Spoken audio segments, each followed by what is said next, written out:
Olá, pessoal, eu sou Bruna Moraes e você está assistindo ao Prosa em Palco, podcast oficial do Teatro Municipal Severino Cabral, em mais um episódio nessa sexta-feira. Então seja muito bem-vindo. Bora bater um papo com gente. Olha, que hoje esse estúdio aqui tá recheado de talento. Estamos recebendo com muito carinho João Walter, Luizinho Calixto, com um projeto incrível para ser lançado hoje, nessa sexta-feira. Gente, sejam muito bem-vindos ao Prosa em Palco. Muito obrigado, Bruna. Eu quero agradecer, antes de mais nada, a toda a equipe do Teatro Severino Cabral. Dizer que para nós é uma alegria muito grande estar nesse espaço, um espaço privilegiado, para compartilhar um pouco do nosso trabalho. Luizinho, seja muito bem-vindo. Muito obrigado, Bruna. Desde já agradeço pelo convite, pela oportunidade de estar aqui falando para todos vocês, dizer que é um prazer enorme. Acho que o prazer é meu. Um grande pianista, e aí é piano e sanfona. A conversa vai ser boa. Mas, gente, como é que a música surgiu na vida dos dois, pra gente dar esse pontapé nessa conversa? Eu acho que a gente pode começar com o Luizinho. Vamos começar de quem chegou primeiro. Vamos essa para. Começar com quem chegou primeiro. Olha, a música entrou na minha vida através da Rádio Vizinho, porque lá em casa nós não tínhamos rádio. Então eu escutava um programa do Rosil Cavalcante, intitulado Forró de Zé Lagoa, no rádio do vizinho, como eu falei antes. E a partir daí, a música me tocou de uma forma assim muito profunda. Eu já tinha um irmão famoso na época, Zé Calixto, e a amizade do Jackson do Pandeiro com meu pai, desde antigamente, porque aqui, na época, eu não sei se eu era nascido, eu era muito criança, meu pai tocou muito aqui nas casas noturnas, era um trio. Meu pai, o pai do cantor e compositor Cassiano, que coincidentemente tinha o mesmo nome do pai, que era o Cassiano, também Cassiano Velho, e o Jackson do Pandeiro. Era um trio. Meu pai, o velho Cassiano e o Jackson do Pandeiro. Então, quando eu tinha 8 anos de idade, eu conheci o Jackson lá em casa, que ele era amigo da família toda, né? E a partir daí eu comecei a tocar com essa idade, com 8 anos, sanfona de 8 baixos, que é um instrumento tradicional na família, né? Meu pai, Zé Calixto, Bastinho Calixto, João Calixto, e eu, para não fugir do sistema da sanfona de 8 baixos, também enveredei pelo mesmo caminho. Então, comecei a partir daí, e o Jackson disse: nego véi, que ele tem a mania de chamar a gente assim carinhosamente, né? Nego véi, esse caba vai para frente, viu? Invista nesse caba que ele vai para frente. Eu sei o seguinte, que minhas passadas foram sempre para frente. Para trás nunca dei nenhuma passada, nem de brincadeira. Então, comecei a seguir, a partir daí fui conhecendo várias pessoas do ramo da música, fazendo amizade, como foi o caso de Seu Luiz Gonzaga, Dominguinhos, Genival Lacerda, Oswaldinho, Sivuca. Então comecei a fazer amizade com muitas pessoas que tinham já ligação com a música, já eram famosos, né, veteranos na música. Então a partir daí a minha tendência foi só melhorar cada vez mais, né, e me tornar o músico que sou hoje em dia. Uma bagagem surreal, né, professor? Uma bagagem surreal. Quem tem uns amigos como esse, quem dera a gente tivesse essa honra de ter tido grandes amigos assim, viu? E você, professor, diga. Bem, é difícil a gente dizer alguma coisa depois de Luizinho. Porque complica, fiquei pensando como é que eu ia dar minhas referências. Mas, assim, ao mesmo tempo eu vejo, Bruna, assim, a grande riqueza que é a alma humana. O que sempre me encantou, particularmente, o que sempre me encantou foi a alma humana. E, no meu caso, como a música é capaz de tocar a alma humana. Eu sempre, desde criança, eu sou baiano, mas fui criado uma parte no Ceará e a maior parte no Piauí. Então, culturalmente, eu me considero um piauiense. E desde criança, eu sempre prestava atenção como tudo que a gente via tinha música. Passava um carro na rua fazendo uma propaganda de alguma coisa, era com música. Você assistia na televisão uma novela cheia de trilha musical, um filme cheio de trilha musical. Na propaganda, na hora do intervalo comercial, todo intervalo comercial tinha música. E aí eu ficava pensando assim, meu Deus do céu, que negócio é esse de música que tem uma influência tão grande na nossa vida, né? E eu fui entendendo assim que a música era uma linguagem, uma maneira da pessoa se comunicar, uma maneira da pessoa tocar o outro, né? E foi isso que me despertou, assim, para ser um estudioso da música. Eu comecei a tocar mesmo para as coisas da igreja, grupo de jovem, né? A gente começa nessa área. Né? Não, eu me apaixonei por uma menina que cantava na igreja. Aí me deu uma vontade danada de tocar também, entendeu?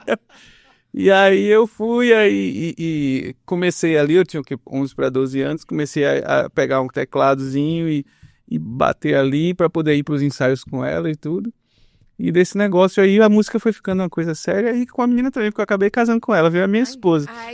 Ainda bem, né? Ainda bem, Joãozinho. Porque a música ainda tem essa vantagem de desencalhar quem tá encalhado. Então foi daí que a música você gostou? Foi, exato. Aí eu comecei a tocar no grupo de jovens, comecei a tocar na missa, né? E dali eu fui começando a levar a música a sério, porque eu sempre via isso, a importância, assim. Pronto, para dar um exemplo, né? Independentemente de religião, mas como eu comecei na missa, uma coisa que eu pensava assim, eu digo, olha, você vai para uma missa, olha o tanto de música que tem numa missa. Né? Você tem canto de entrada penitencial, glória, aclamação, né? Aí eu pensava assim, só pode ser muito importante a música, né? Porque se a missa é considerada a coisa mais importante que tem na religião católica, e se você contar nos minutos, talvez você gaste mais da metade da missa cantando. Então a música é muito importante, né? Aí eu fui me despertando para essas coisas e fui decidindo me aprofundar, né? E aí fui decidi também fazer disso uma profissão, porque existe essa diferença, né? Você gostar da música, até ser um bom músico, ser um excelente músico, e você decidir fazer disso uma profissão, porque são duas coisas diferentes. Né? São dois desafios diferentes, né? O fazer da música uma profissão tem todas as implicações da vida social, da vida econômica e tudo, mas que não é fácil. Não é fácil você fazer da música uma profissão num lugar desse que a gente vive, numa época dessa que a gente vive. E a gente sempre fala por aqui, professor João, que a arte ela é desvalorizada, né? Embora todos nós precisamos de arte, porque a arte é a nossa fuga. E a gente sentiu isso muito na pandemia. Eu acho que não precisa nem ir tão longe para a gente entender a importância cultural do mundo das artes, né? Então a gente precisa valorizar os nossos artistas. É interessante isso, Bruna, porque eu nem usaria a palavra... Eu entendi perfeitamente quando você falou fuga. Faz sentido o que você está dizendo, eu acho que é por aí mesmo. Para mim ainda seria mais ainda, talvez. Eu vejo a arte como uma espécie de expansão do ser humano. Porque a verdade é aquilo que eu falava da alma humana. O ser humano, ele é grande demais. A alma da gente, ela é grande demais. Ela é muito maior do que o que a gente é capaz de experimentar temporal e espacialmente. Então, a alma humana, ela precisa de experiências de expansão. Né? Então, por exemplo, quando você lê, né, a literatura, você pega um livro, aí você lê, você está lendo ali a história de uma rainha, de um rei, de uma coisa. Você está vivendo uma coisa que não é o seu dia a dia. O seu dia a dia é outra coisa. O seu dia a dia aqui é microfones. Mas quando você lê, naquele momento, você naquela hora, você se expande. Você expande o seu tempo e espaço. Então, eu vejo isso assim, o ser humano ele precisa disso. Nós não podemos nos conformar com a ideia de que nós vamos ficar vivendo só fazendo conta e pagando conta, fazendo conta e pagando conta. Isso aqui faz parte da nossa vida. Entretanto, o ser humano precisa... É por isso que a gente precisa de cinema, a gente precisa de teatro. Agora mesmo a gente passou ali, o pessoal está ensaiando uma peça de teatro com música, com tudo. Então a gente precisa de teatro, a gente precisa de música, precisa de dança, precisa de artes visuais, de escultura. Por quê? Porque a alma humana ela é grande demais para a gente ficar só cuidando dessas coisas aqui. E aí essa questão da valorização que você diz, assim, né? No nosso contexto brasileiro, e paraibano e campinense, é um desafio muito grande, porque as pessoas dizem que valorizam, mas na hora de fazer as escolhas não valorizam. Verdade. Então ela chega pra gente e diz assim, ó, que coisa, rapaz, você toca, eu lhe admiro demais, que papapá, tarará, tarará, tarará, tarará. Mas se você disser que o ingresso do seu show, que não é o nosso caso, o nosso show é de graça, viu? Não, na sexta-feira, hoje à noite, né? Mas se você disser, um artista chegar e dizer assim, não, eu estou fazendo aqui eu tô fazendo esse trabalho e aí vai ter um ingresso que é R$ 150, o sujeito acha caríssimo. É engraçado que se ele sair para tomar cerveja com os amigos, com 2 tira-gosto e 4 cervejas, ele chega nesses R$ 150. Ele não acha caro. Verdade. Mas se for para pagar o serviço de um artista, ele acha caro. E aí a gente falando nesse sentido de fuga, que não é bem a palavra, mas... Não, mas está No seu dentro do contexto, exato. Porque às vezes a gente não tem, nem todo mundo, e aí eu vou puxar pra música mesmo. Tem coisa melhor do que ouvir uma boa música? Se você tá aperreado, você bota uma boa música ali, você fica relaxado. Se você tá num momento de paz, você bota uma boa música pra você ouvir. Seja de que natureza você gostar, enfim, do ritmo que você gostar. Estilo que você se identifica, Mas todo mundo gosta de música. Não tem esse cristão que diga que não gosta de música. Seja de que natureza for. Então faz muito sentido, eu entendo bem quando você diz essa expansão, porque não tem coisa melhor do que uma boa música e a gente tá aqui com 2 representantes de boa música, sem dúvida. Mas, professor, eu vou puxar aqui logo para o seu lado. Você tem uma vasta formação acadêmica. Mas como é que você vê o piano, né, se tornando esse veículo de expressão, esse instrumento de expressão para tantos ritmos, né? Porque não só aquela coisa clássica, né, Luizinho? Você já tá ali no clássico, mas para tantos ritmos, que aí você tem o choro, você tem machixe, forró, enfim, o piano ele é versátil, se torna um instrumento versátil. Isso. Eu acho excelente sua pergunta, assim, porque às vezes as pessoas veem um instrumento apenas por aquilo que já foi feito com ele. Então, no caso de Luizinho mesmo, né? Então a pessoa vê o fole de 8 baixos, aí só pensa no forró, arrasta-pé, etc e tal, né? E Luizinho foi um músico que desde que ele começou a tocar, uma das primeiras vezes que Luizinho tocou em público no Rio de Janeiro já foi com Nara Leão. Luizinho acompanhou Nara Leão, não é só isso, né? Tá entendendo? Quer dizer, fazendo o quê? Mostrando que o instrumento dele podia tocar várias outras coisas. Um instrumento, ele vamos dizer assim, ele é uma espécie de universo. Vai depender do instrumentista chegar nele e provocá-lo, né?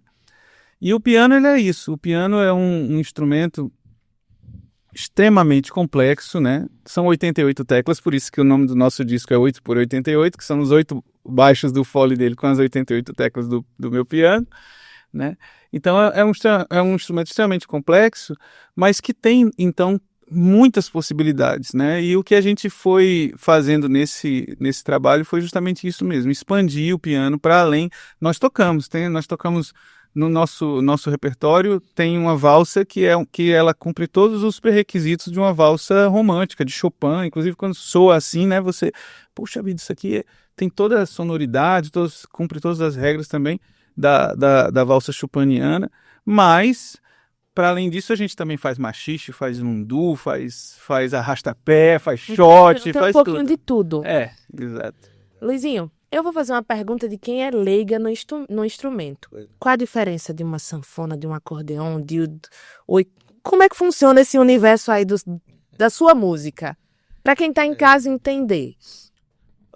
A sanfona de 8 baixos é um instrumento que, segundo o Mirko Patarini, que é o presidente da marca Scandali, é um dos melhores tocadores de acordeão que o mundo criou.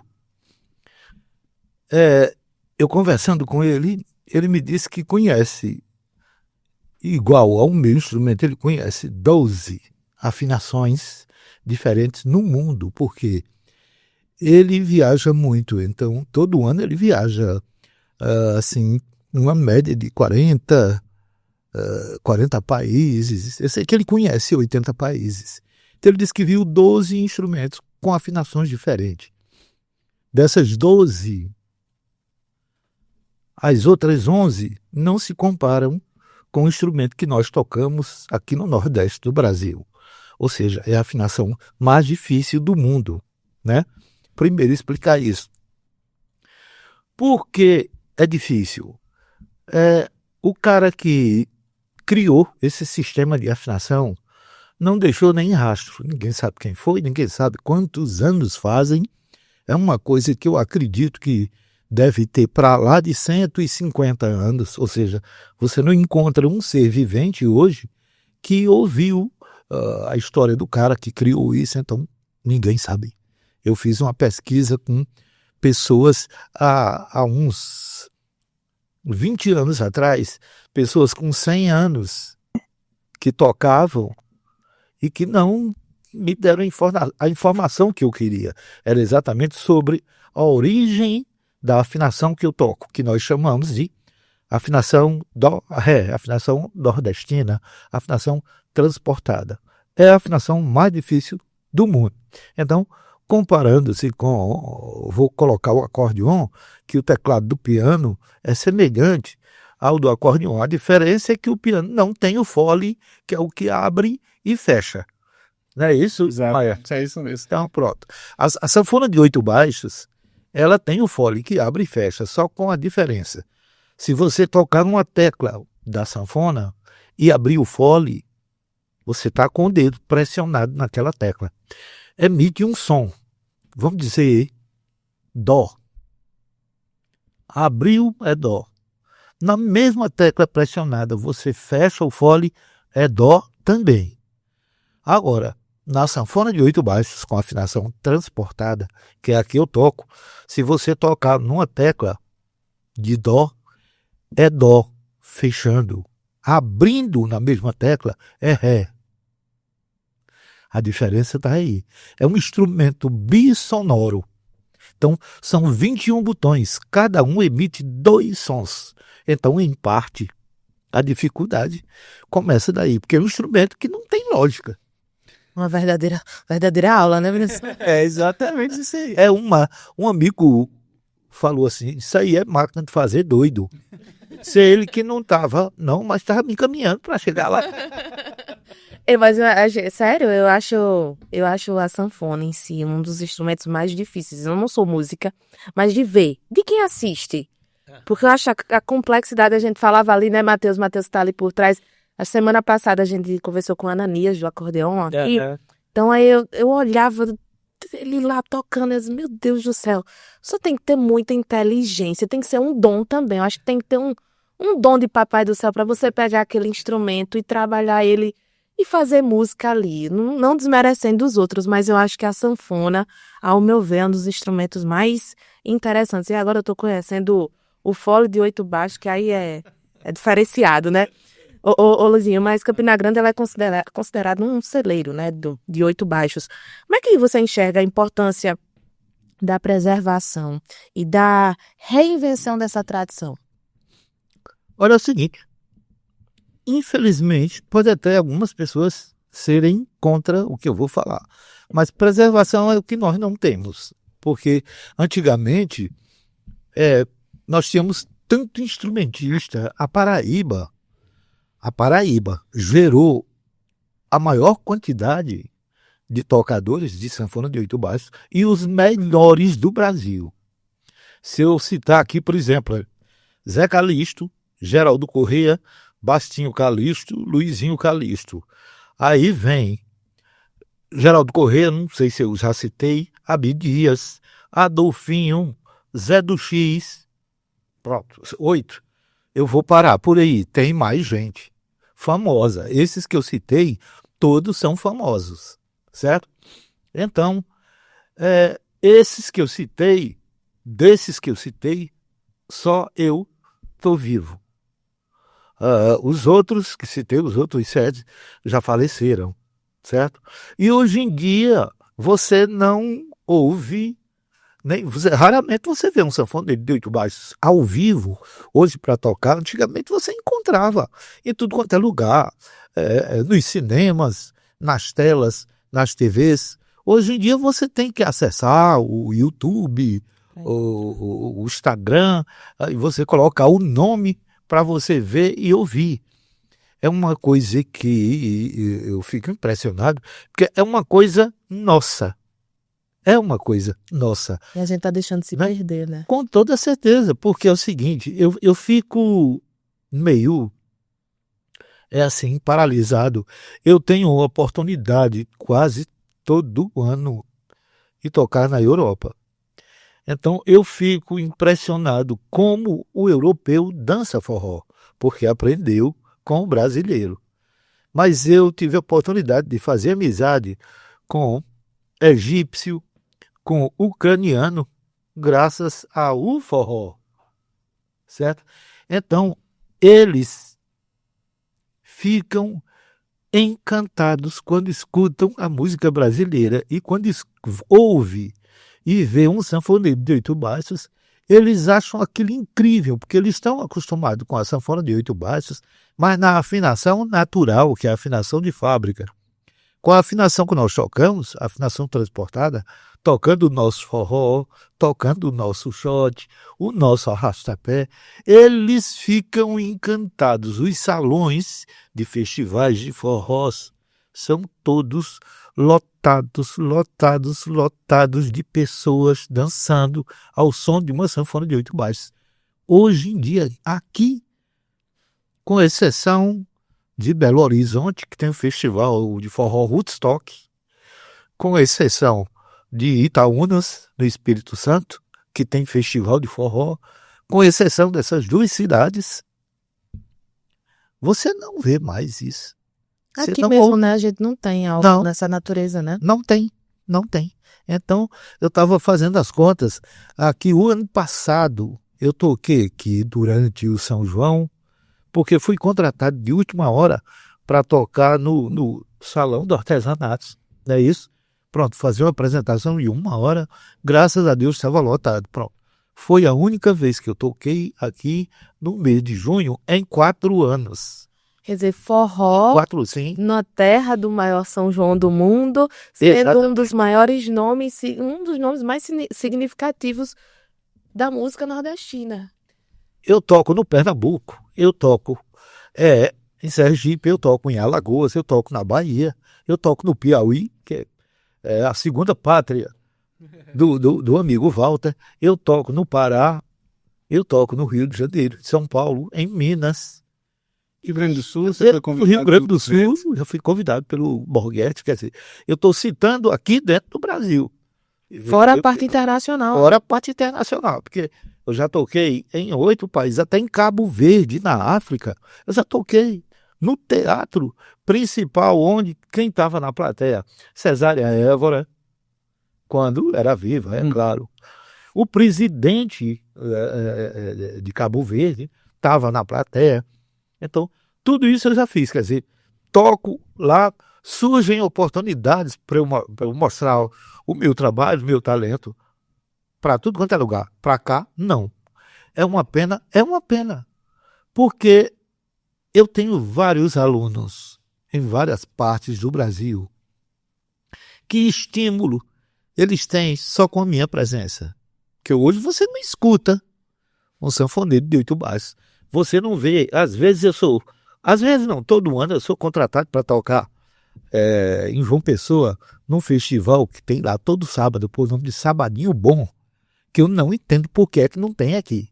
Em João Pessoa é lotado de barracas vendendo do caldo de feijão, caldo de fava, a tripa de porco assada na brasa. É lotado, pode ir todo sábado que tem atrações diferenciadas. Lá tem, aqui não tem. Quer dizer, isso é um desestímulo à cultura, principalmente da sanfona de 8 baixos, que nós temos poucos. Eu tenho alunos que me comunico com eles até em Miami, nos Estados Unidos. Eu tenho um aluno lá. Eu tenho alunos aqui em toda parte do Brasil, me comunico com eles sempre, toda semana. Eu tenho um aluno que mora aqui em Cabaceiras, toda semana vai para João Pessoa ter aula comigo, lá em João Pessoa. Aqui não tem nada disso. Então, eu fico assim, fico com dó dos alunos, mas com dó de que chateado por não estar aqui. Porque eu nasci aqui, no bairro do Monte Castelo. Eu sou daqui. E quem me conhece sabe que eu nasci aqui. E sabe também que não tem apoio aqui. Por isso que eu passo mais tempo fora do que aqui.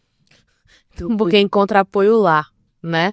É difícil. Ô, minha gente, para além dessas técnicas todas que a gente fala, que a gente conversa, o que é que mais emociona vocês com o instrumento de cada um? Eita, que pergunta. A mulher foi direto pra filosofia da coisa. Ai, só presta assim, só vamos embora, só presta assim. Bruna, eu vou acabar repetindo aquilo que eu lhe disse, assim, porque para mim é muito importante. Realmente o que me fascina é o ser humano, né? Assim, a alma humana é esse grande mistério da criação e a música como uma linguagem. Eu sempre vejo isso, assim, né? A música é uma linguagem. Ela pode corresponder aos sentimentos. Por exemplo, você está triste, vai existir uma trilha sonora para quem está triste.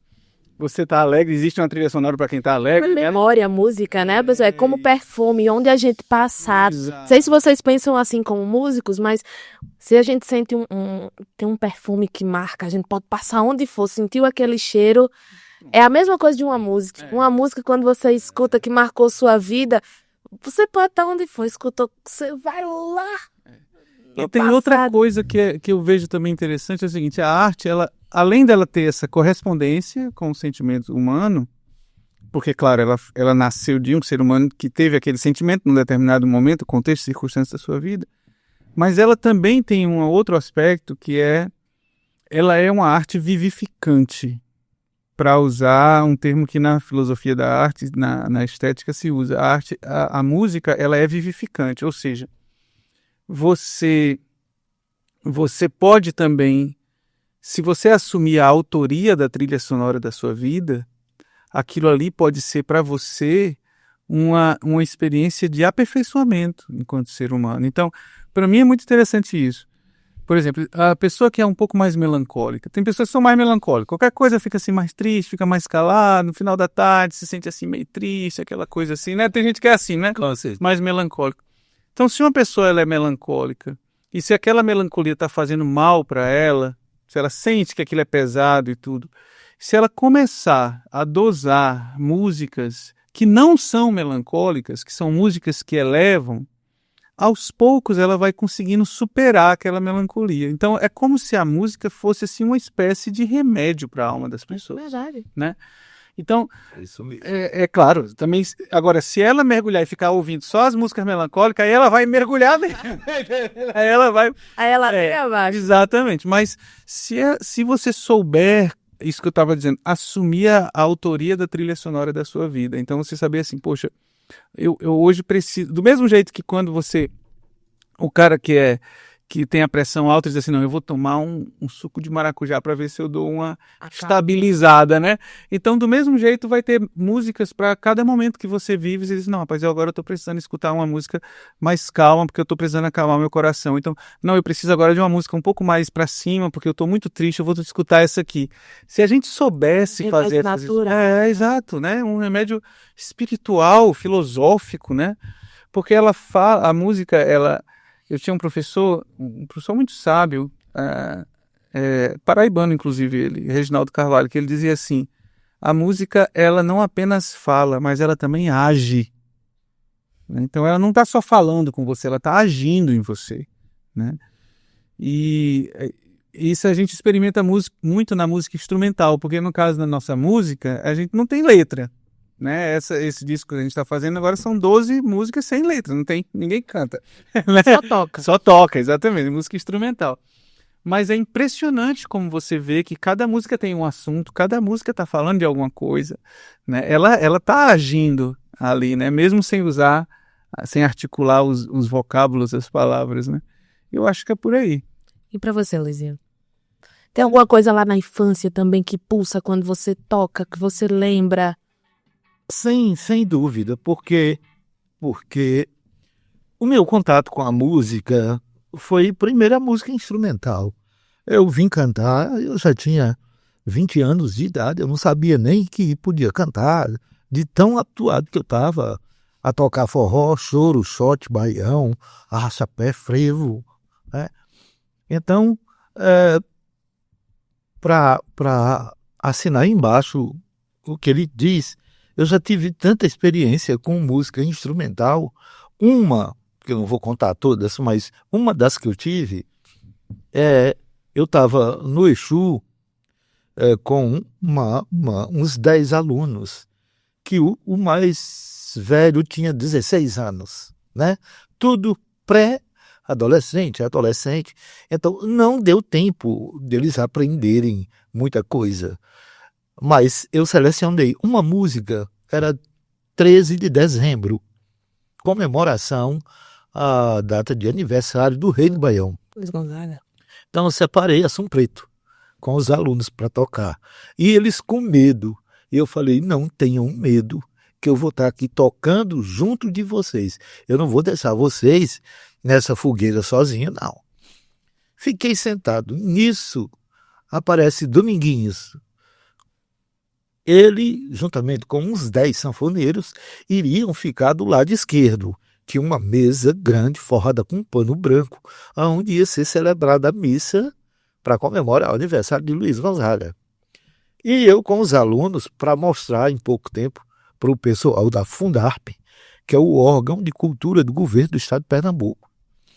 Estou lá com os alunos, aí Dominguinhos, quando me viu, pegou a cadeira, veio para o lado de cá, ele ia ficar do outro lado.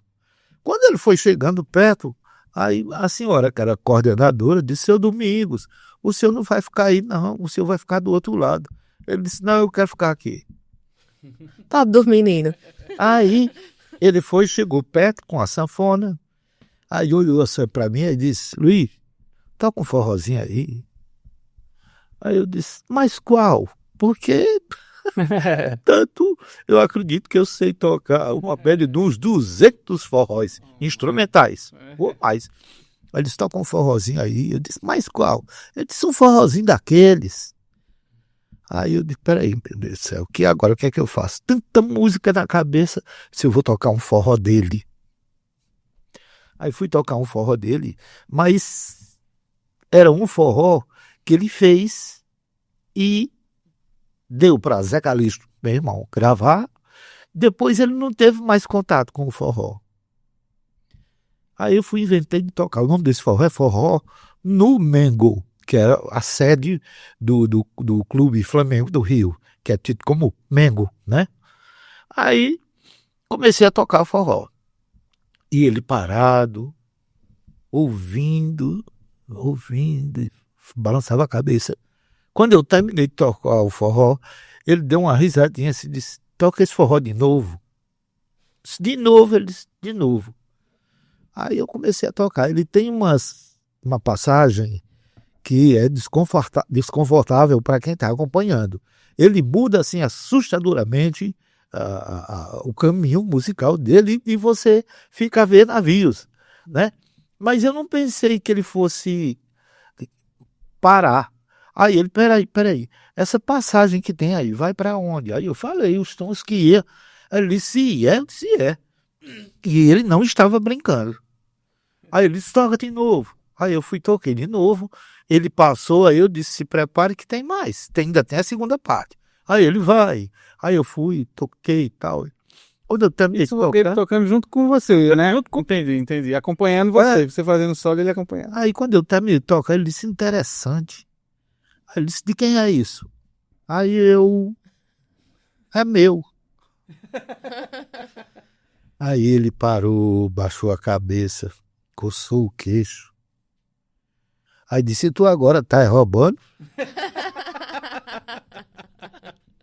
Aí eu dei uma risada assim, bem gostosa.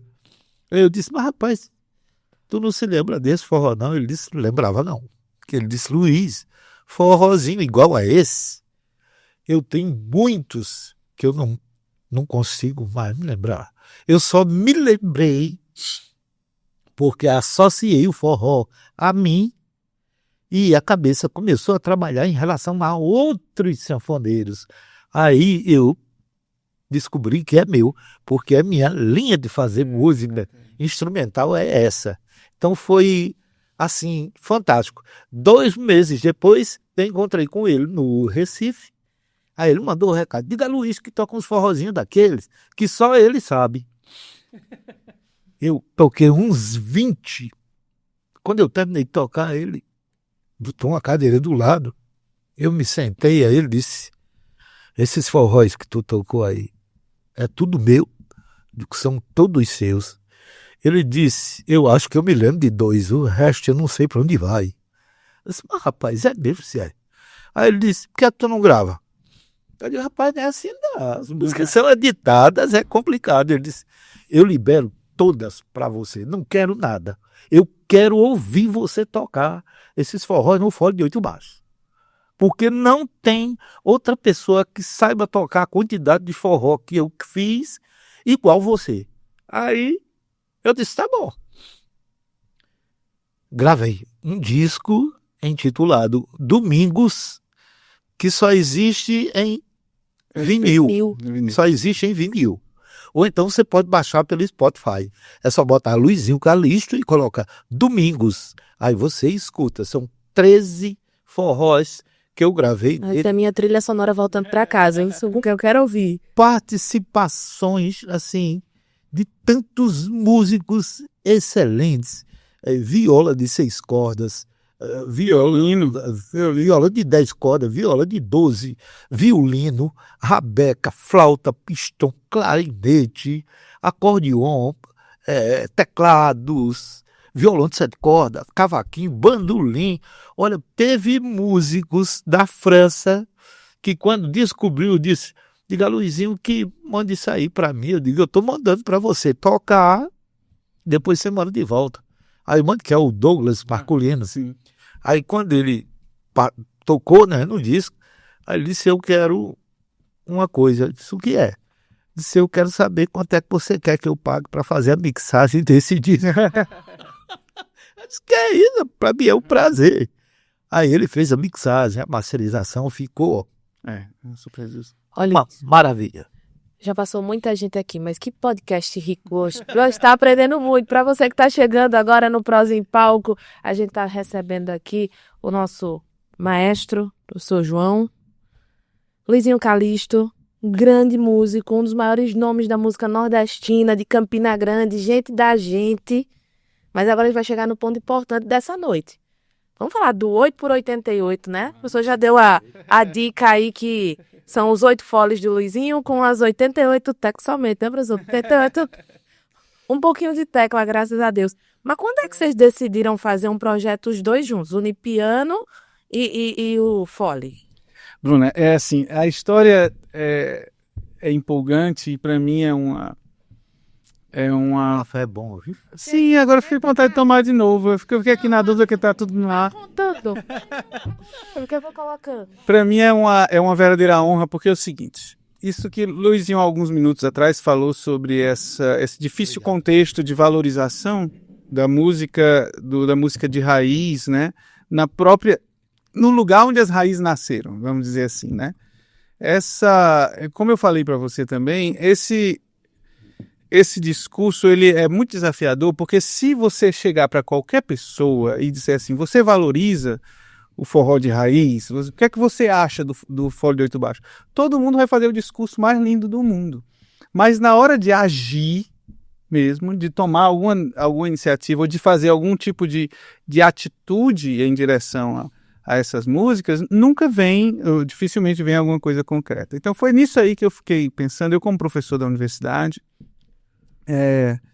eu sou coordenador acadêmico da licenciatura em música aqui na UFCG, né? E uma das coisas que sempre me cutucaram foi o fato de a gente ter aqui na Universidade Federal de Campina Grande um polo importantíssimo de formação musical, né? Nosso curso é um curso reconhecido nacionalmente por ter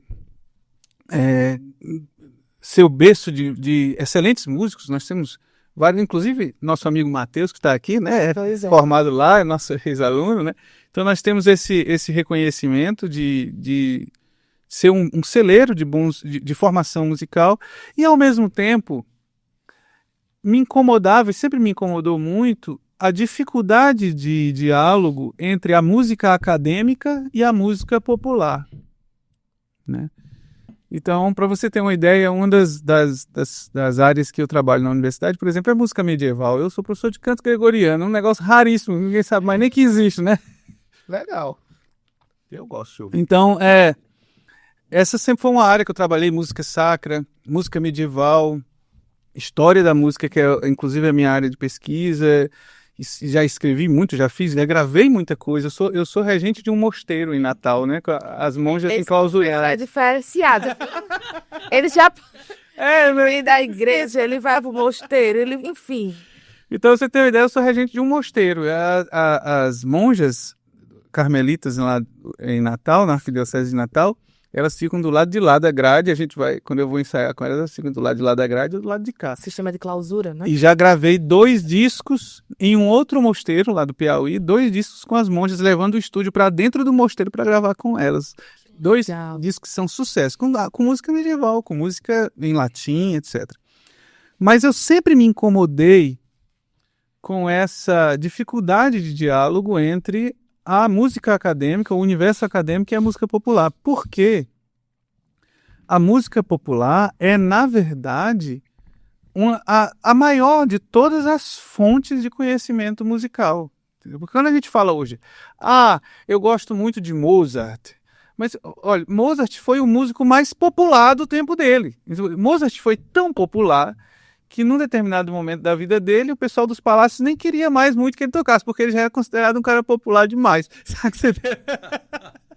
Então, quando a gente fala assim, Johann Sebastian Bach, eu vou de terno ouvir a música barroca de Johann Sebastian Bach, era o músico, a música de Bach era a música do culto do domingo. Ele era o músico luterano da igreja luterana. A pessoa ia para o culto e era Bach que estava tocando lá com o coral dele. Quer dizer, ele é a música que hoje nós chamamos de música de concerto. Grande parte dela, pelo menos as grandes referências da música de concerto, quando surgiram, elas eram a música popular do seu tempo, do seu lugar. Entende? Depois, no passar dos anos, ela vai saindo do lugar popular e vai vindo para o concerto, né? Então, hoje nós vivemos muitas vezes essa barreira entre o que é popular e o que é erudito. O senhor conhece João Ventura, Ventura, músico? Eu fui assistir um show de João Ventura no Teatro Facisa. O nome não é estranho, mas eu não conheço mesmo, nem ele, nem a... Ele ele faz a junção no show da música erudita com a música popular. Foi um dos shows, assim, mais fantásticos que eu vi. Ele faz uma espécie, vamos dizer assim, um stand-up. Sim. Vai conversando com a galera e vai juntando as músicas. Aí ele traz, um exemplo, ele traz Mozart e ele bota um Reginaldo Rossi, supondo. Dentro da... E a galera se prendeu ali pra dizer que, tipo... Esses trabalhos são importantes demais. Pronto, você já despertou minha curiosidade pela obra dele. Vale muito a pena porque eu sempre pensei, eu sempre fiz essa análise como professor de história da música, né? Eu sempre fiz essa análise de que essa barreira entre o que a gente chama de erudito e o que chama de popular, ela é artificial. Ela é uma barreira assim que se criou num determinado momento, mas ela na verdade não é não é algo natural, não é da música, são construções ao redor da música, entendeu? Então, quando em 2023 surgiu um projeto da Funarte aqui na UFCG, não, antes disso ainda, 2022, logo depois da pandemia, quando a gente estava saindo da pandemia, eu tomei a decisão de ir em busca de aprender assim com um grupo daqui de Campina Grande, que eu considero uma escola onde eu sou um aprendiz, que é a Roda de Choro de Duduta, né? Então a Roda de Choro de Duduta é a roda mais antiga, certamente a roda mais antiga da Paraíba. Ela está funcionando desde 1955, né? Então a gente está fazendo agora esse ano 70 anos de funcionamento da roda de choro, na casa de Duduta, né? E aí ali eu fui como um aprendiz. Eu sou um aprendiz, é o lugar onde eu vou para aprender música.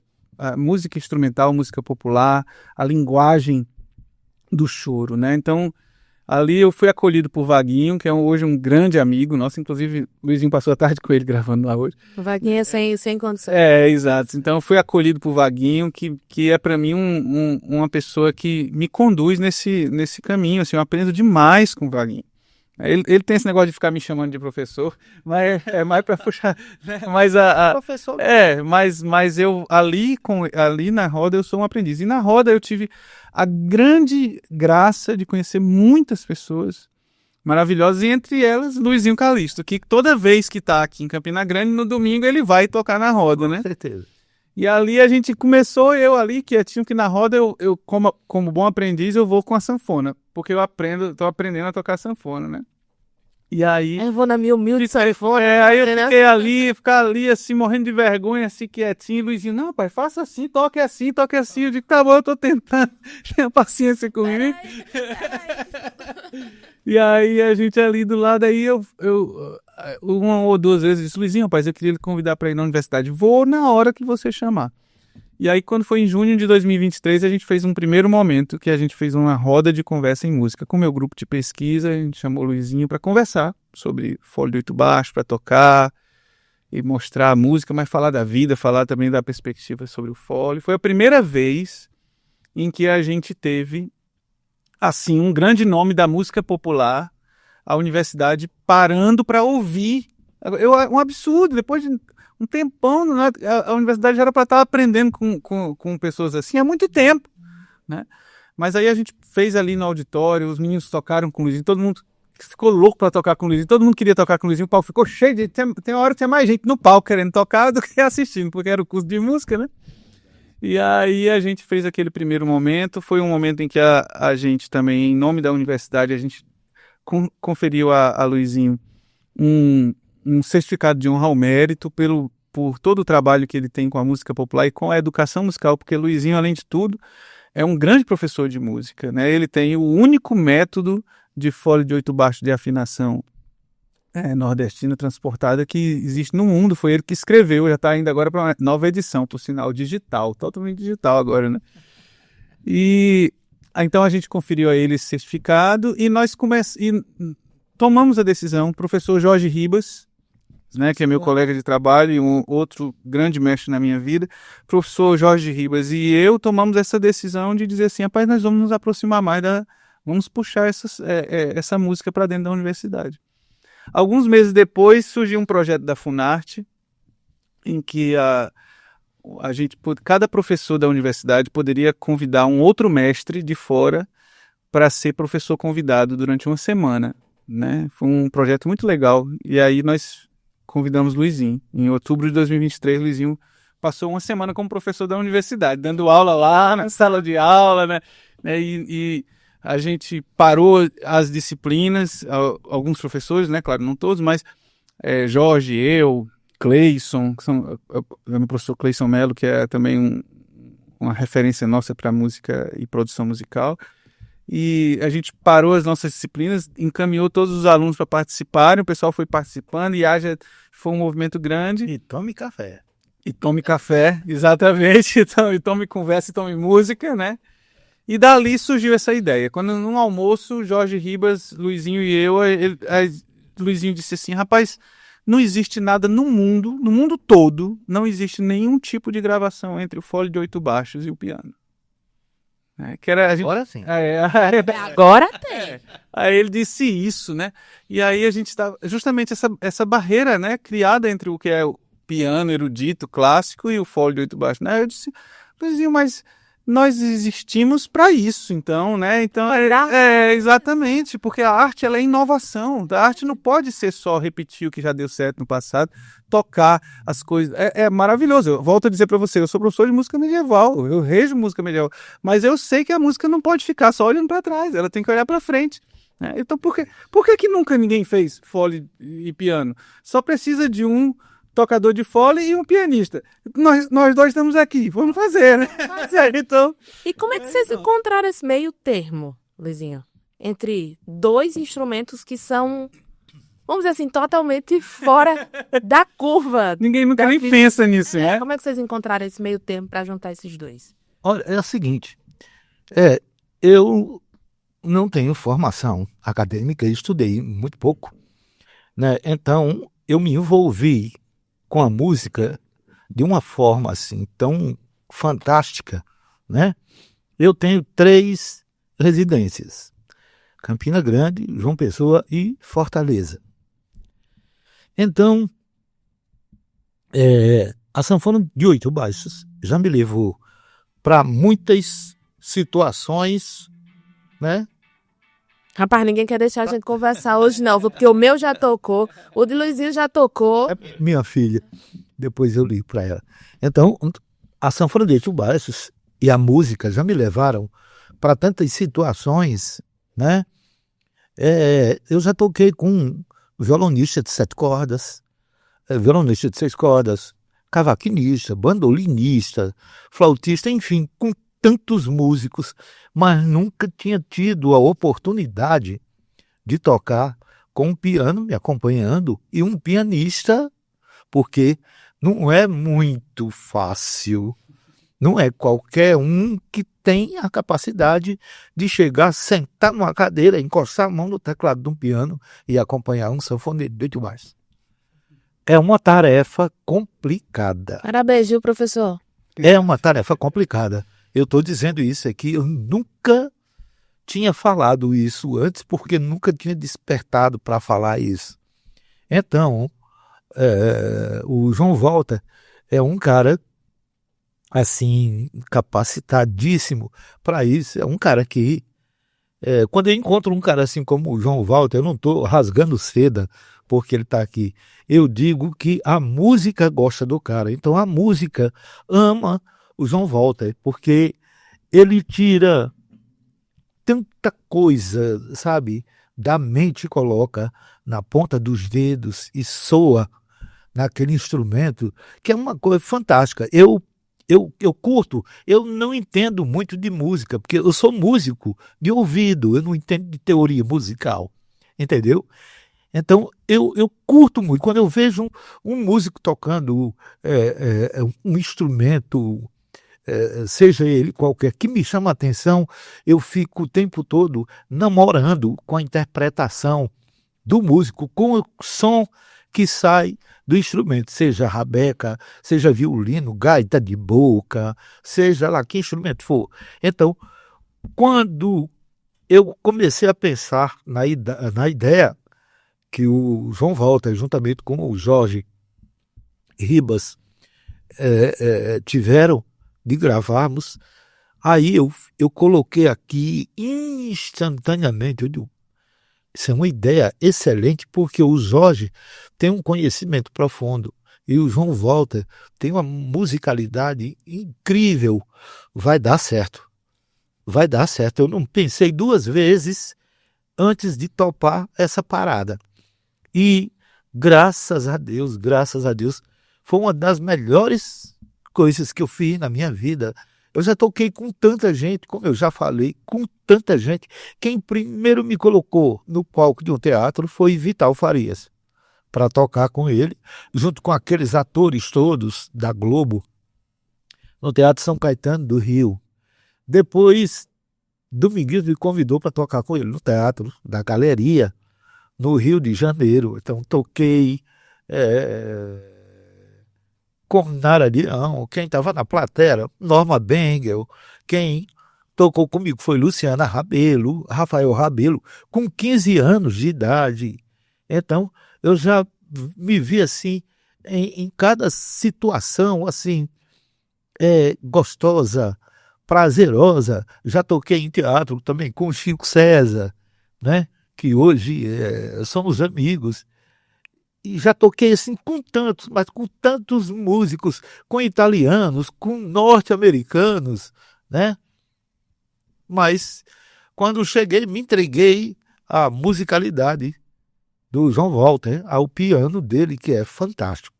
Então, eu nunca toquei com tanto prazer acompanhado por um músico o quanto eu toco acompanhado pelo João Walter, porque ele não faz de mais nem de menos. Ele faz o que precisa fazer e fica muito bem feito. Então isso, para qualquer música, eu me sinto muito honrado com isso. Qualquer músico se sentiria muito orgulhoso de tocar e ser acompanhado por um músico do quilate do João Walter. Pessoal, não sei nem o que dizer mais. Depois olha, não tem aquela coisa de quando foi que você fez uma coisa pela primeira vez, né? Assim, acho que dessa vez vocês já estão nesse mesmo patamar, né? Juntando o fole e juntando o piano. São 12 composições? São 12 composições. Como é que foi a escolha desse repertório todo aí? Isso As aí... composições... Tem composição sua, tem composição do Luizinho, como é? Assim, quando a gente foi fazer o disco, uma das primeiras definições era justamente essa, porque veio num primeiro momento até veio uma ideia, disse assim, então vamos pegar de repente um repertório que já pudesse ser híbrido, né? De repente pegar alguma coisa da bossa nova, que vai soar bem com piano, e aí o fole. Aí quando nós começamos mesmo a colocar a mão na massa para mexer e decidir, a gente disse assim, não, nós não vamos fazer isso não. Nós vamos trabalhar a obra de Luizinho Calixto, porque Luizinho Calixto, além de ser o instrumentista que é, um dos maiores instrumentistas do mundo, ele é um compositor, assim, impressionante. Eu acho que ele nem sabe. Se eu perguntar quantas músicas você tem, você não sabe quantas músicas você fez, né? Não sabe. Diz que sabe mais de 200 forrós. Mas é 200. E 200 a gente toca dentro de meia hora. Então, o Luizinho é um super compositor. A gente já conhecia muita coisa feita por ele. Eu já tinha uma admiração por um choro de Luizinho que a gente toca na roda toda vez que ele vai, que chama Brasiliano. E eu dizia, Luizinho, eu sou apaixonado por esse choro. E aí a gente disse, não, então nós vamos fazer o seguinte, vamos fazer composições autorais, né? E aí eu digo, Luizinho, comece a gravar músicas que você gostaria de ver com o piano, né? Assim, de ouvir, vamos fazer experiências. Aquela coisa da inovação, né? Foi um processo de criação. Então o Luizinho fazia a melodia, mandava para mim gravado assim no WhatsApp. João Walter, eu tô aqui, o que eu vou fazer? Aí mandava, de repente chegava no WhatsApp 5, 6 áudios de melodias, né? E eu dizendo, meu Deus do céu, é como se ele estivesse mandando para mim assim um monte de saco de ouro. Entregando assim, pega esse saco de ouro aqui. Te vira. Exato. Aí eu escutava aquilo e ficava imaginando, poxa, o piano aqui, ele tem que fazer. Aí disse, essa música aqui, ela teria o quê se fosse na instrumentação padrão do forró? Ela teria um triângulo, ela teria uma zabumba, ela teria o acompanhamento de um violão 7 cordas, ela teria... Como é que eu vou fazer uma zabumba no piano? Como é que eu vou fazer um cavaquinho? O que é que o cavaquinho faria? Fácil, né? Não, para mim foi um desafio, mas aquele desafio que te expande, né? E aí... Tira da zona de conforto, né? Isso, aí a gente foi fazendo esse exercício. São 11 composições de autoria de Luizinho, sendo que uma é dele com o filho dele. Luizinho tem um filho que é um grande especialista também na história do fole e do forró, que é o Thiago Calixto. Pai passando para o filho, né? Que pode passar de geração. O Thiago é um historiador e é uma pessoa, vamos dizer assim, que fica ali refletindo e teorizando em torno da toda a prática que a família dele tem, né? Perfeito. E então tem uma que é Suor e Forró, que chama, que eu sempre digo até que a parte do forró é com ele e o Suor é comigo. Suor e Forró, né? Que foi Thiago Calixto e Luizinho Calixto. Todas as outras são Luizinho Calixto. E aí eu me senti, num determinado momento, movido a colocar uma composição minha também em homenagem. Deixa eu fazer Em homenagem a Luizinho, entendeu? Então, em casa, enquanto eu estava mexendo com aquelas melodias dele, eu fui entendendo como é que o fole fazia sons e tudo. E aí, ali ao piano, eu digo, rapaz, eu vou compor uma valsa. E aí eu fiz uma valsa chamada Valsa para Calixto, que é para ele que eu fiz, né? Linda. E aí eu fui fazendo aquilo ali, assim, um negócio... Ela é a música mais lírica, assim, né? Mais sentimental, romântica da coisa. E aí eu fui deixando a música surgir ali e criei coragem um dia na nossa reunião com Jorge Ribas e Luizinho. Disse, gente, eu queria mostrar para vocês uma música que eu gostaria muito que a gente colocasse no disco. E aí eu toquei E Luizinho, nessa generosidade dele, você tá vendo como é a generosidade dele, né? Então, Luizinho disse, rapaz, que coisa linda. Aí já foi pegando fora, já foi tocando, porque é como se ele já conhecesse a música também, né? Você suou. Ele vai. Aí ele já foi aqui, ele disse, mas rapaz, que beleza. Aí Jorge já deu uma sugestão da gente fazer assim. E aí depois, aí Luizinho disse, eu quero fazer uma parte dessa música também. E aí a música originalmente ela tinha parte A e B, que a gente chama a forma da música. Aí Luizinho disse, não, vou fazer a parte C. Aí Luizinho fez uma parte C também, acabou virando uma coautoria, uma parceria, né? Então são Jorge Ribas está nessa coprodução de tudo. Jorge Ribas é o produtor musical, né? Então Jorge Ribas ele foi e é essencial, é engraçado isso, né? Que a pessoa vai dizer, por que aqui um disco com 2 músicos que já estão cada um no seu instrumento precisaria de um produtor musical? E eu respondo para você, para tudo. Tá entendendo? Porque ali o Jorge Ribas ele foi aquela pessoa que conseguia escutar todas as nossas ideias, e muitas vezes assim ajudar a gente a limpar o caminho, dizer, não, isso aqui. Então é um trabalho que a gente fez assim a 6 mãos, né? São 8 baixos, 88 teclas e 6 mãos. Então, já virou uma equação, né? Já deixou de ser uma conta e passou a ser uma equação, né? E aí a gente foi dando forma a essas músicas. Aí a partir das gravações dele, eu fiz as sugestões de arranjo, a gente fez vários ensaios testando, nós 3, testando os sons, isso aqui dá certo, isso aqui não dá. Aí quando achava uma coisa que dava certo, já gravava, para não perder a ideia, né? Aí gravava aquilo ali. Aí depois eu passei as melodias principais para um aluno meu de mestrado, um orientando meu chamado Arthur Nascimento, que é um grande músico, que inclusive trabalha aqui pelo teatro, guitarrista da guitarra. Ele É um grupo de jazz. Fantástico, já apresentei alguns shows do Arthur aí. Ele é meu orientando de mestrado, tá fazendo mestrado, né? E aí eu passei para ele, ele fez a parte da editoração das partituras todas, também é uma coisa muito interessante desse nosso projeto, né? Que a gente também escreveu as partituras das melodias de Luizinho. E a partir daí eu fui fazendo os arranjos, aí fiz as bases de gravação de arranjo, dei para Luizinho escutar, e Luizinho veio, gravou em cima das bases, aí depois com a gravação para valer dele, eu tirei as bases do piano e fiz o piano para valer. Sim, venhamos e convenhamos, é um material riquíssimo. Nós conceitos, mas Não, mas para nós, vamos no popular dar a César o que é de César, né? Então, assim, é um material fantástico para as futuras gerações. Com certeza. Um trabalho inédito, algo nunca visto, sendo feito aqui por gente que é quase da gente, mas por gente nossa. Em casa, né?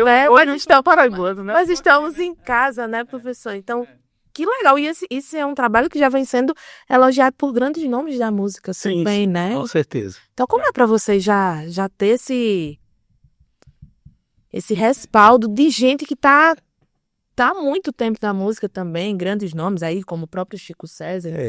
Olha, para mim, eu me sinto muito honrado. Nessas horas, eu não tenho a idade que tenho. Parece que eu sou um menino quando estava começando com 8 anos, porque eu fico assim cheio de felicidades, não, alegria. A primeira vez que eu fui tocar com o Chico César, a convite dele, eu já tinha gravado uma faixa no disco dele, né? Que é o Sumaré. Aí fui participar do show dele lá em Fortaleza. E Chico tinha um hábito de chamar os músicos de mimoso. Tudo cheio de mimos, né? Os músicos da banda dele. E quando ele me convidou que eu fui tocar, aí ele disse, esse aqui é mais um dos mimosos que eu tenho. Aí fiz amizade com o Chico, tanto que tomei a liberdade de passar uma mensagem para ele, pedindo para ele dar uma opinião, e ele colocou ali a opinião que rendeu, viu? Aí juntamos com outros músicos, como é o caso do Marcelo Caldi, que é um excelente instrumentista, acordeonista, pianista também, né? Exato. Marcelo Carlos. Cantor musical da banda de Maria Bethânia, né? Né? Então, Tem o Danilo Brito, que é um dos maiores bandolinistas do Brasil, se não for o maior, né? É filho de paraibano, o pai dele nasceu em Serra Branca. Ele de vez em quando vem aqui visitar o pessoal dele, e é um cara que se tornou meu amigo. Quando eu vou para São Paulo, eu aciono logo ele vai me buscar onde eu tô, a gente faz uma farra. Sanfona de 8 baixos, bandolim, pandeiro, violão de 7 cordas, cavaquinho. Então, quem mais foi o Ferragutti? Toninho Ferragutti. Ferragutti, outro cara, assim, amigo, músico, assim, extraordinário. Então, cada palavra desses que eu citei agora, para mim é como se fosse a primeira vez que eu estivesse tocando e sendo elogiado. Então, as palavras dele foram, assim, foram bênçãos, né? Na minha vida, e soam, que eu vou me lembrar disso enquanto vida eu tiver, eu vou me lembrar disso, vou me lembrar como eu me lembrei hoje dos encontros com o Dominguinhos, com o seu Luiz, com o Jackson. Então eu vou continuar me lembrando dos encontros com Jorge Ribas, com o João Walter e com tantos outros que passaram e passam pela minha vida musical. Então tudo isso é muito bom, porque eu continuo aprendo com eles. isso é muito bom. E olha, que bom que a gente tá aqui no nosso podcast, deixando isso aqui é memória viva. Né? Verdade. A gente vai ficar lá na frente, daqui anos e anos a gente vai voltar e assistir, recordar esse momento, esse bate-papo que tá tão legal, mas eu tô amando, né? Eu tô aprendendo muito aqui. E, gente, vocês acham que eu tenho certeza que esse disco ele vai contribuir para as futuras gerações na questão de valorização do fole de 8 baixos e, enfim, e nessa quebra de barreira de unir instrumentos que são tão diferentes, mas que de alguma forma se encontraram ali? Eu acredito, Bruna, que... Bem, primeiro dizer que confirmo que você disse que o podcast para nós é um documento, né? Inclusive na área de história, a pesquisa em história, a gente considera todo tipo de registro um documento. Então isso aqui que você está fazendo é um trabalho de registro histórico importante, né? Quero lhe dar os parabéns, inclusive, por estar conduzindo esse tipo de trabalho, né? É um documento, né? É um documento. Aquele elogio vai ficar. Pois é isso que eu tô ficando feliz com isso mesmo.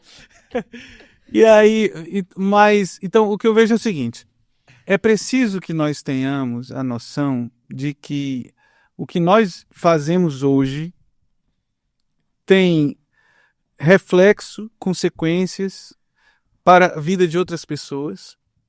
E o que nós fazemos hoje é história. Então, é aquilo que eu mencionava anteriormente. Muita gente, todo mundo que chega para Luizinho, a gente anda com o Luizinho, assim, você vai andando e a pessoa, Luizinho, mas rapaz, eu sou seu fã. Todo mundo. Então, isso é um tipo de valorização e é importante. Entretanto, é preciso que hajam iniciativas. Então, qual é a iniciativa que a gente fez aqui? Nós fizemos a iniciativa, nós pegamos e gravamos um disco. Gravamos um disco e mostramos que o fole de 8 baixo é capaz de expandir muito mais do que o que as pessoas pensam. Mostramos que é possível fazer forró com piano. Mostramos que é possível fazer a valsa chopiniana com fole de 8 baixo. Então nós estamos mostrando no disco e no show, que agora à noite, né? Quem quiser correr aqui, ainda dá para ir assistir. Ainda dá para assistir, né?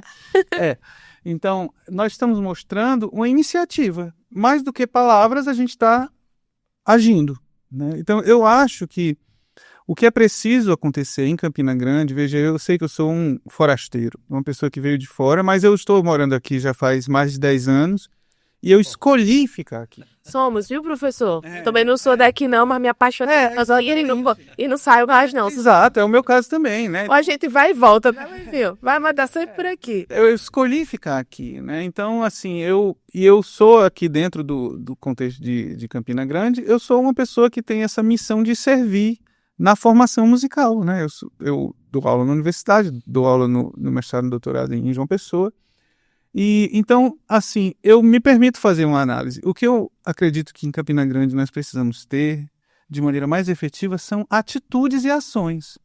Nas palavras, todo mundo honra o forró, todo mundo é doido com o forró em Campina Grande, escreve a favor do forró, todo mundo defende o forró, mas nós precisamos de iniciativas, coisas.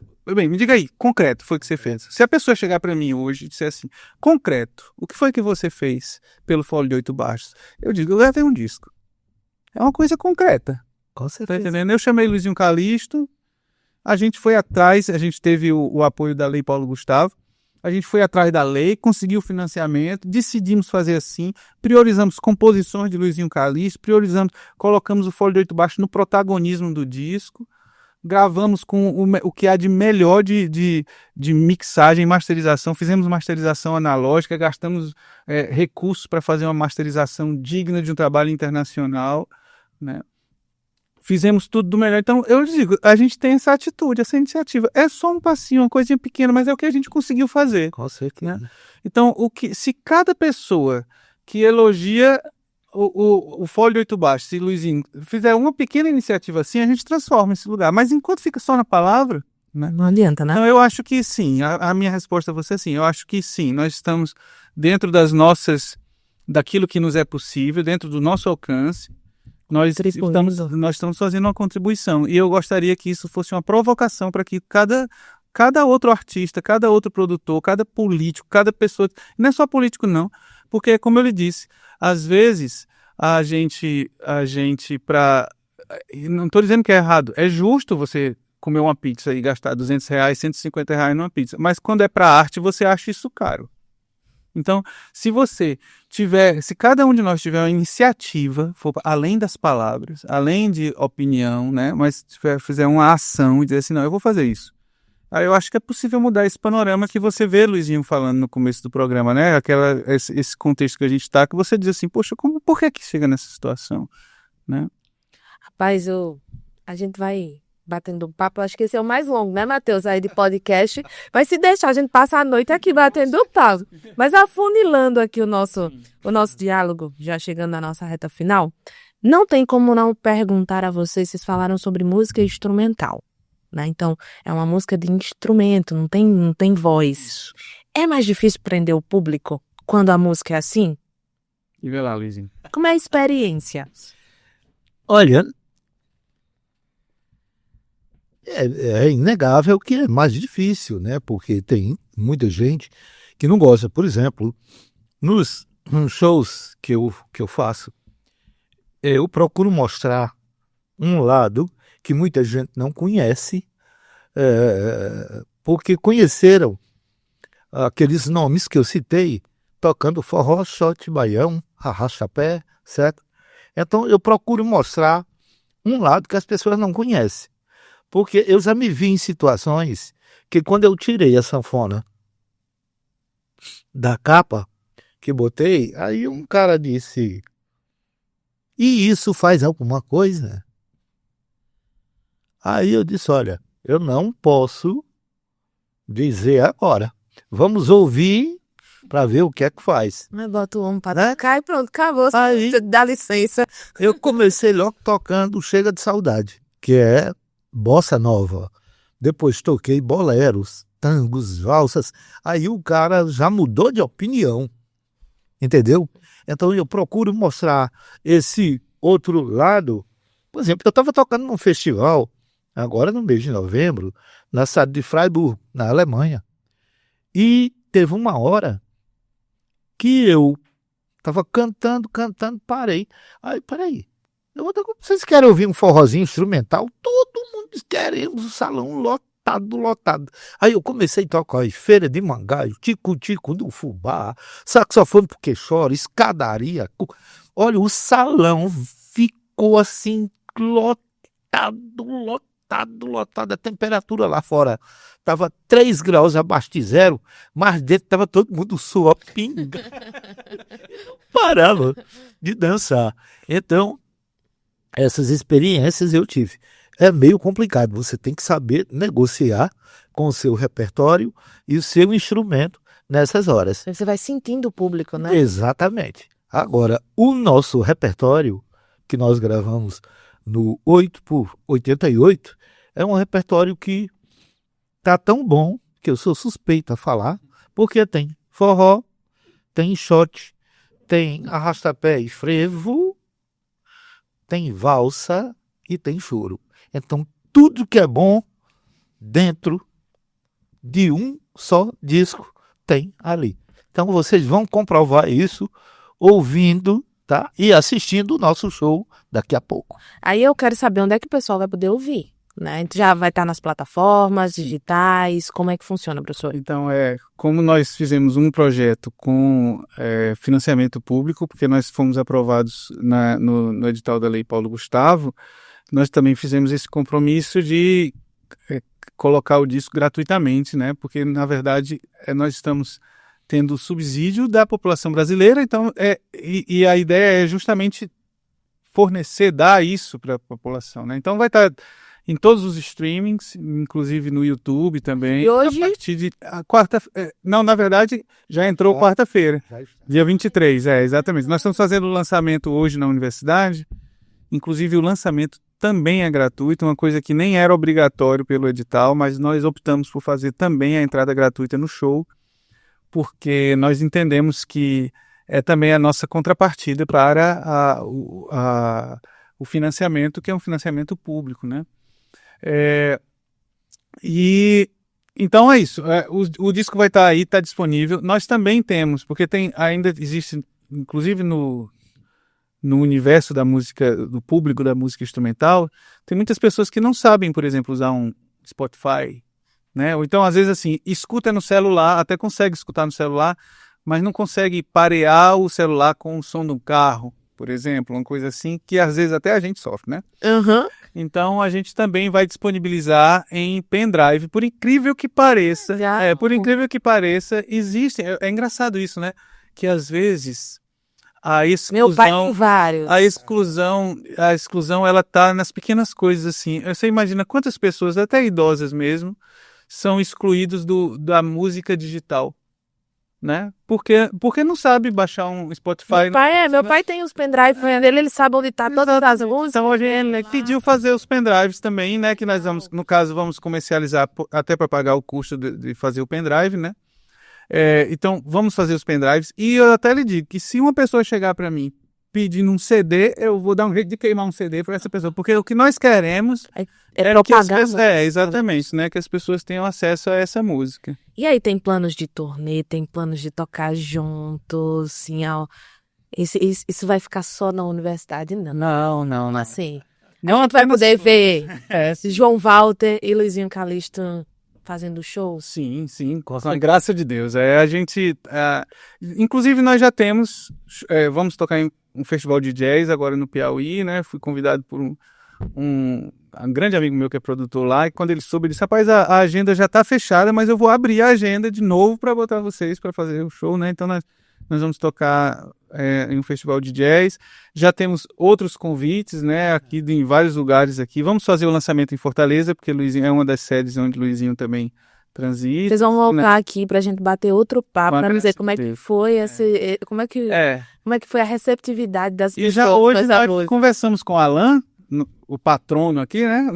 Nosso patrono. Vai vir pro Teatro Municipal. Então, o Alan disse assim, vamos colocar o show de vocês no período de junho no Teatro Municipal, né? Então, vamos tentar articular isso aí, né? Coisa boa. Né? É uma excelente ideia, né? Gostei. Olha aí, Luizinho. Já tem apresentação no São João por aqui e de altíssima qualidade. Gente, para fechar, vou fazer uma pergunta que eu queria que vocês me respondessem com uma única palavra. Se vocês pudessem definir 8x88 com uma palavra, um sentimento, enfim, como é que vocês definiriam? Uma única palavra. Prazer. Eu diria história. Então vocês vão poder acompanhar nas plataformas digitais. Você estava assistindo aqui o podcast, você já vai lá no seu Spotify, coloca aí 8x88, escutar professor João Walter, maestro, músico fantástico, Luizinho Calixto, não precisa nem eu falar dessa criatura com tanto talento, com essa bagagem fora de série. Uma aula pra gente nesse podcast hoje é memória viva, né, professor? É história. A gente fazendo história aqui, escutando as histórias de Luizinho, escutando as vivências do professor. Então, eu agradeço demais esse bate-papo, que as futuras gerações possam entender a grandiosidade desse pequeno, grande passo que vocês estão dando a partir dessa sexta-feira. Obrigado, Bruno. Eu quero agradecer novamente a você, a Matheus, estar aqui com a gente, fazendo a técnica, agradecer ao Alan pelo convite e dizer que um podcast como o seu é um documento muito importante para a cultura e dizer que nós ficamos muito à vontade. Você conduz muito bem. A gente está sem saber como é que ia ser, mas você fez tudo acontecer muito bem. Eu só posso agradecer. Feliz. Bom, eu só tenho que agradecer, né, a você e Alan, e ao nosso amigo que está ali na técnica, e dizer que foi fantástico, fantástico. Tem entrevistas que eu participo e que não é muito legal, porque o entrevistador não faz as perguntas que tem que ser feitas, que devem ser feitas. E você se conduziu, né, muito bem, tá de parabéns. Esse podcast eu não apago mais não, Matheus, pelo amor de Deus. E eu, assim, acredito que o João Walter também, eu me senti muito à vontade para responder todas as perguntas que você fez e, na verdade, para conversarmos. Então, para mim foi motivo de alegria estar aqui falando para você e para toda essa massa que com certeza estão ligados, né? Nos vendo e nos ouvindo. Um grande abraço a todos, fiquem todos com Deus, saúde e paz. Amém, amém. Olha, valorize, viu? Prosa em Palco, ó. E, gente, muito obrigada pela audiência. Você corre aí, vai lá para a universidade assistir o show do Luizinho, do João Walter. Aproveitar, já baixa no Spotify, já manda para os seus amigos, valorize o que é nosso, é importante, é o nosso passo, né, professor? É baixar ali a música, é encaminhar, é com atitudes, é com atos concretos. Então, a gente se encontra sexta-feira em mais um episódio aqui no Prosa em Palco. Quer saber mais da nossa cultura? Acesse aí no Instagram, @_TM Estúdio C. Eu te espero no próximo episódio. Até lá!